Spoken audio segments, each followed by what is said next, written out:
नमस्कार साथियों, हम सारे लोग पढ़ने वाले हैं क्लास 9 का चैप्टर 1। किस सब्जेक्ट का? पॉलिटिकल साइंस का, यानी पॉलिटिकल साइंस यानी राजनीति विज्ञान का। और इस फर्स्ट चैप्टर का नाम है व्हाट इज डेमोक्रेसी और व्हाई डेमोक्रेसी, यानी राजनीति सॉरी लोकतंत्र क्या है और लोकतंत्र ही क्यों। ठीक, तो चलिए फिर स्टार्ट करते हैं कि what is democracy, what is democracy, why democracy.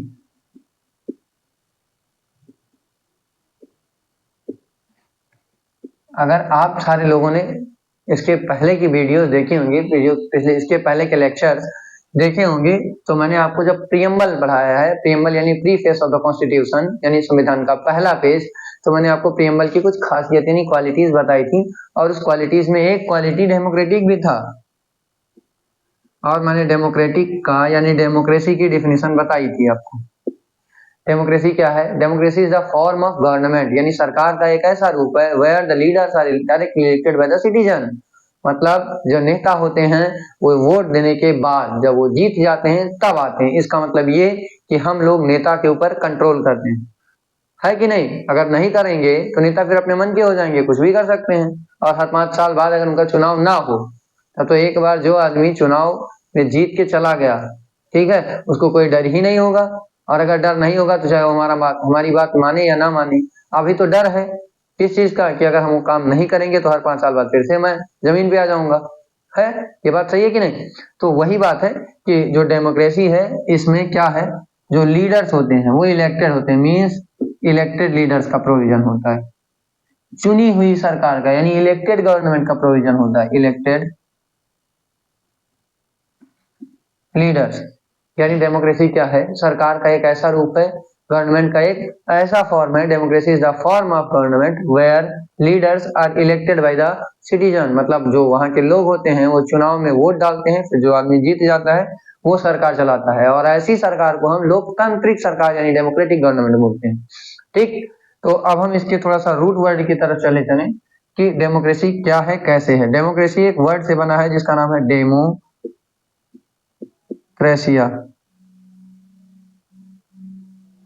ठीक, और डेमोक्रेसिया दो वर्ड से मिलकर डेमोस एंड क्रेसिया। डेमोस का मतलब होता है रूल,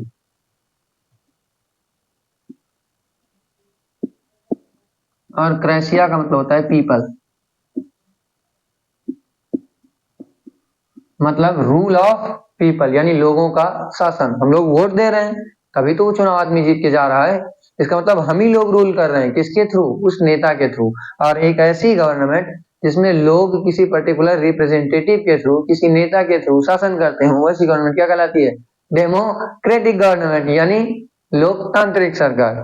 ठीक, अब किसी भी जगह पे ना सिर्फ और सिर्फ इलेक्शन हो, आदमी जीत जाए, चुनाव हो, जीत जाए, उसके बाद सरकार चलाए, सिर्फ इतनी ही प्रोसेस डेमोक्रेटिक नहीं बना देती किसी कंट्री को।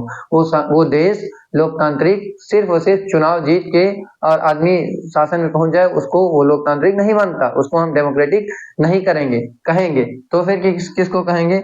कुछ शर्तें हैं। क्या शर्तें हैं? कि जितने भी लोग हों, जितने भी लोग हों जो वोटर हों, वोटर मतलब सबको वोट देने वाले, ठीक, सबके वोट की वन वैल्यू, और सबको सिर्फ और सिर्फ वन वोट ही मिले। ऐसा नहीं है कि जो आदमी अमीर है उसको ज्यादा वोट डालने को मिल जाए और जो गरीब है उसको कम वोट डालने को मिले। या फिर क्या हो सकता है कि यह भी हो सकता है कि कोई आदमी पैसा दे दे, ठीक है, इनको अब वोट ही डालने ना दिया जाए, ये भी तो हो सकता है। तो सबको वोट डालने का अधिकार हो और सबको एक ही वोट डालने का अधिकार हो, और सबको एक ही मतलब बराबर वोट डालने का अधिकार हो, और सबके वोट की वैल्यू बराबर हो, यानी वन वोट वन वैल्यू। उसके अलावा जितने लोग इलिजिबल हैं, जितने लोग योग्य हैं, उस क्राइटेरिया को पार कर रहे हैं, उन सबको वोट देने का अधिकार हो, मतलब यूनिवर्सल एडल्ट फ्रेंचाइज हो। यूनिवर्सल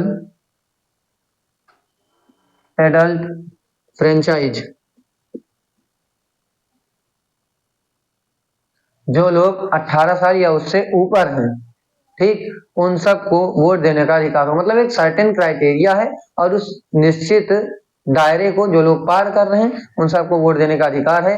और सब जितने लोगों को वोट देने का अधिकार है सारे लोग एक ही वोट देंगे, सबके वोट की वैल्यू बराबर होगी। ये तो दो क्राइटेरिया हो गए।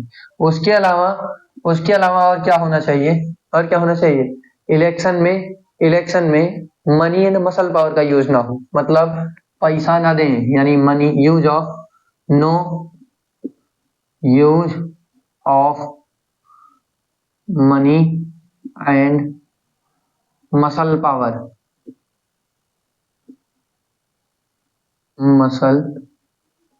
मनी एंड मसल पावर का क्या मतलब, मनी एंड मसल पावर का मतलब यह है कि जब चुनाव नजदीक आए तो लोग पैसा ना बांटे। पैसा ना बांटने का क्या मतलब कि लोगों को पैसा देके अपनी तरफ भैया हम ही को वोट देखो, ये वाली बात ना हो।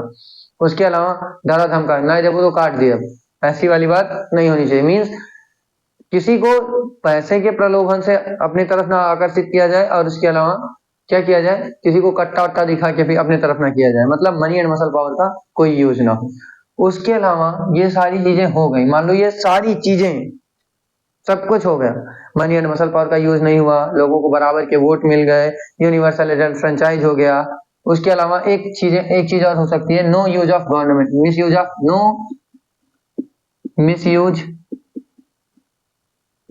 Of government machinery. मतलब जो आदमी, जो चीज, जो इंस्टीट्यूशन चुनाव करवा रहा है, पता लगे वही बिक गया तो समस्या हो जाएगी। इधर तो हाँ ठीक है सबको बराबर का वोट, और इधर से बाहर से सब कुछ ठीक ठाक दिख रहा है, अंदर से खेल चालू है। ये भी ना हो। मतलब जो जो बॉडी इलेक्शन करवा रही है, पहली बात तो वही इंडिपेंडेंट हो, उसके ऊपर किसी का कंट्रोल ना हो। और इंडिया में करवाता है इलेक्शन कमीशन ऑफ इंडिया, यानी भारत निर्वाचन आयोग। और जब निर्वाचन का टाइम यानी इलेक्शन का टाइम होता है तो फिर पुलिस या राज्य की जितनी या कंट्री की जितनी भी व्यवस्थाएं होती हैं, ठीक, वो सारी व्यवस्थाएं किसके कंट्रोल में चलती हैं, इलेक्शन कमीशन ऑफ इंडिया। यानी जो पूरी पावर होती है गवर्नमेंट की वो किसके पास होती है, इलेक्शन कमिश्नर ऑफ इंडिया के पास। समझे, ठीक है। उसके अलावा ये सारी चीजें तो हो गई, ठीक है, जो जीत गए या जो सब वो चुन के आ गए, ठीक, वो लोग सॉवरेन ही ना हो। सॉवरेन का मतलब क्या है, क्या मुझे कोई सॉवरेनिटी की डिफिनेशन बता सकता है? जब मैंने पीएमएल पढ़ाया था तो आपको बताया था, सॉवरेन का मतलब ये होता है कि उस आदमी को अपने निर्णय खुद लेने का अधिकार हो। पता लगे हमने जिसको इलेक्ट करके यानी जिसको वोट दे के जिताया, उसको हम कह रहे हैं कि भाई हमारे लिए एक सड़क बनवा दो, ठीक, उसने कहा ठीक है बनवा देंगे, और वो ईमानदार आदमी निकला, गद्दार नहीं, नेता की तरह, ठीक, और निकला, उसने कहा ठीक है। जब वो गया, लोग गन लेके खड़े हो गए पार्लियामेंट में, चल बेटा अंदर।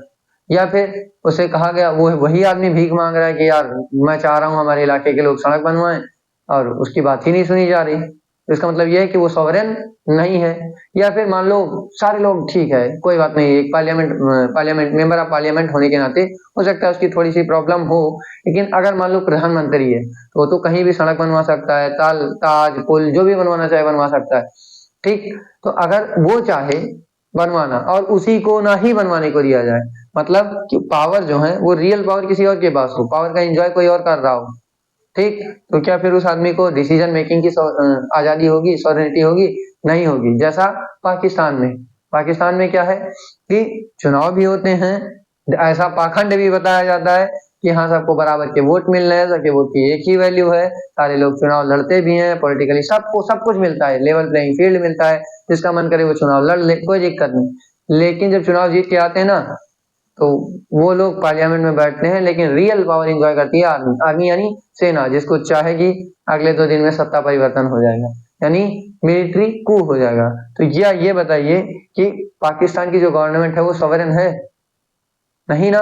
मतलब इन 4-5 शर्तों में जितनी मैंने शर्तें बताई, 1 vote 1 value, universal adult franchise मतलब 18 साल के से जितने ऊपर हैं सबको वोट देने का अधिकार है, no use of money and muscle power, कोई बात नहीं, पैसा रुपया कुछ नहीं दिया गया, misuse of government machinery कुछ भी नहीं किया गया। लेकिन क्या ये गवर्नमेंट केवल एक चीज, इनमें से सारी चीजें, all the criteria must be fulfilled by the government, ये बात आप ध्यान से याद रखिएगा।